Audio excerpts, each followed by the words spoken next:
Do you have one of those pieces of equipment that doesn't actually do its job that well, but you can't help but like?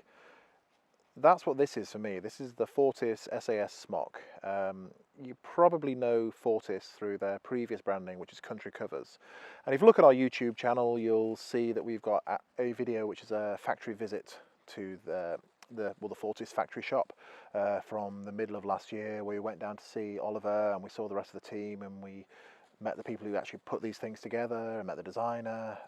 And on the back of that visit, I bought this jacket. I bought this hoping it would be a good all-purpose hard outdoor use jacket, and it's got some problems. But let's start off with talking about the things that I like. First thing is that it's bomber. It's solid. I've yet to find a piece of the jacket where the stitching is wonky, or it needs to be touched up, or if anything's coming apart. And this has had some hard use in the last 7 or 8 months. I've used it in the mountains, I've used it in the forest, it's been dragged across rocks, it's been pushed through trees, I've lain on the ground in wet, in the dry, it's been shoved into the bottom of bags, it's run around the boot of the car, on the floor. It's been everywhere, and it's had a tough life so far. And to be honest, you can't tell. Every now and again it gets a bit of dirt on it, or a bit of mud, as you'd hope you would with an outdoor jacket, and it just brushes off and it dries off. Even things like the Velcro aren't picking up dog hairs and fluff in the same way that other jackets do. So build quality, I can't fault it. The other thing is the cut and the design of it. It's a classic design, this, and the SAS or the SAS Smock has got its history in the Parasmock and with military and British Special Forces. That said, I didn't buy this because I want to pretend I'm in the SAS. I'm about as civilian as David Walliams, to be honest, but the shape of it and the cut of it serve my purposes. So I got it in a discreet but non-camouflage colour, and yeah, even though it has military roots, I do, despite my best instincts, do quite like it. The pockets are in the right place, they're deep enough, you can fit things in. I can fit binoculars in there, GPS, I can even fit a couple of lenses in one of the pockets, which is really helpful with my photography work. This pocket up here is great for a notepad. It also gives me a place to stitch a badge onto without going through the waterproof drop lining. It's fine. Sort of tabs on the wrist for close up properly and nice and tightly. Hood fits. I can turn my head. I can leave it open so I can still listen, even if I want to keep the rain off my head. It's got a lot to like in the design and the features of this jacket. So combined with the rugged nature of it, I suspect it's still going to look like this in 10 years' time. So there's a couple of things I really like about this jacket, and I think those are the reasons I still keep wearing it.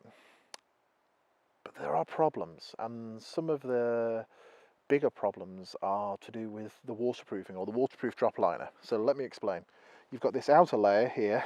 That's not waterproof. That's got a DWR durable water resistance coating. That's the stuff that makes the water bead up. Then underneath that layer you've got the waterproof drop liner, and then a liner underneath that goes up against your skin. So that on its own sounds like, yeah, that's going to work. It's meant to be a breathable coat. It's meant to be an outdoors coat, something that I can use in the mountains, or use for, I know the military use something very similar, and using private security contractors and the police. Or Fortis has a few customers doing interesting things around the world, shall we say. For me, it's terrible. Waterproofing.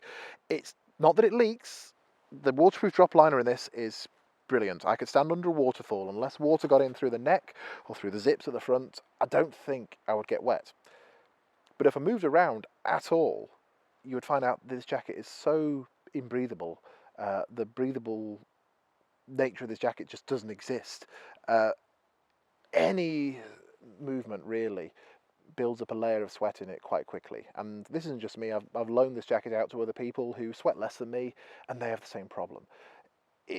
for an outdoor jacket that costs around £200 and more, it's something you would hope would be breathable, particularly in 2016, well, when I bought this. It isn't, though. Any moisture vapour that builds up whatsoever just stays on the inside. It doesn't evaporate away, at least not in any noticeable way. And then you come around to the other issue. If you're wearing a waterproof jacket in the rain, the reason you're not wearing just a cheap £10 Pack-A-Mac plastic waterproof is because you want it to be breathable yet still waterproof. And that's where the outer layer has an issue. This DWR coating doesn't wear off as quickly as other jackets, but it gets overwhelmed pretty quickly. And you end up wetting out this entire layer. So you notice it more on the side the wind's coming from, and that gets wet first. But eventually the whole thing ends up saturated on the outside. What that means is that there is a solid layer of water that even if the layer underneath was trying to pass the water vapour up from your body through, it can't, because it's basically underwater. It can't pass it any further. So it means that any breathability that was there, and I'm not saying there's much, has completely disappeared because the outside of the jacket is saturated. So you have to wait for the jacket to dry, which is going to take a couple of hours before it starts to become even a little bit breathable again. And that comes hand in hand with the second problem, which is that I own quite a few jackets. I own lots of waterproofs. I've used them in all sorts of climates all around the world for years. So I know what a breathable jacket feels like, what a warm jacket feels like. This is the only non-breathable waterproof jacket I've got that I feel cold in.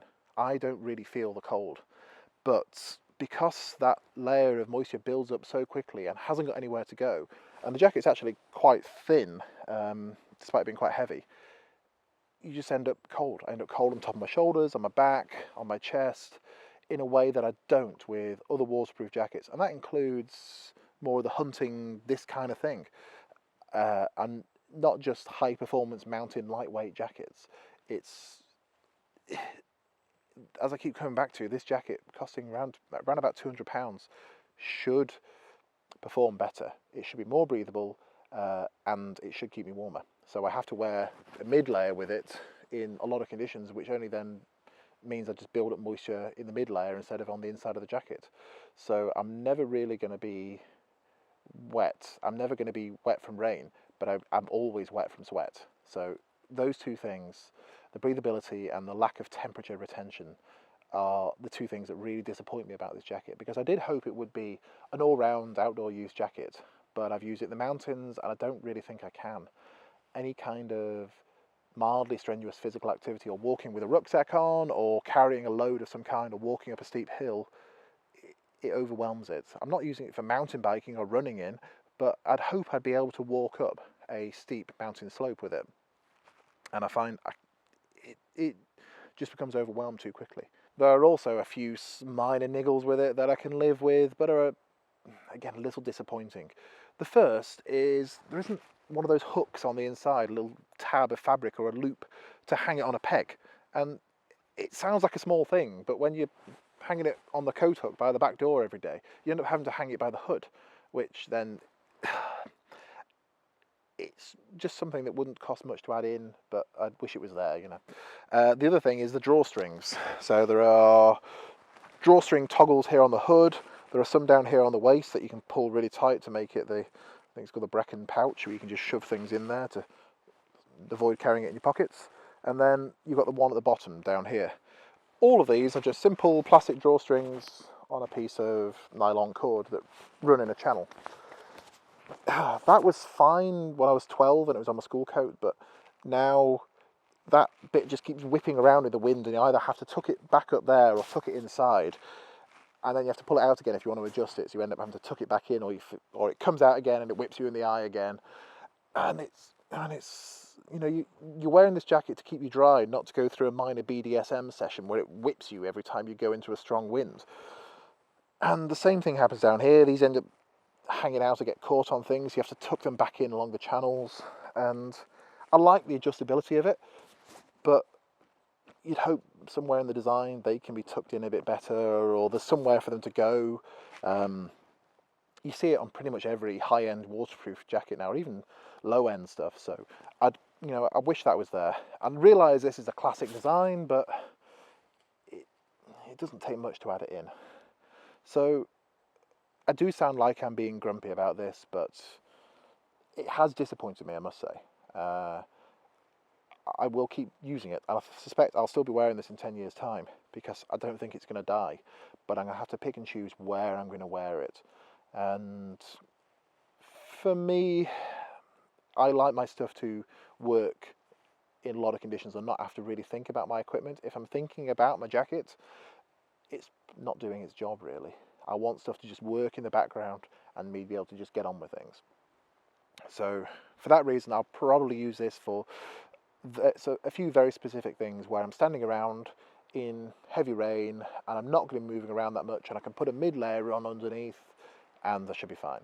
But if any kind of active use, walking, anything where I might build up even a small amount of sweat, I think I'm going to choose another jacket.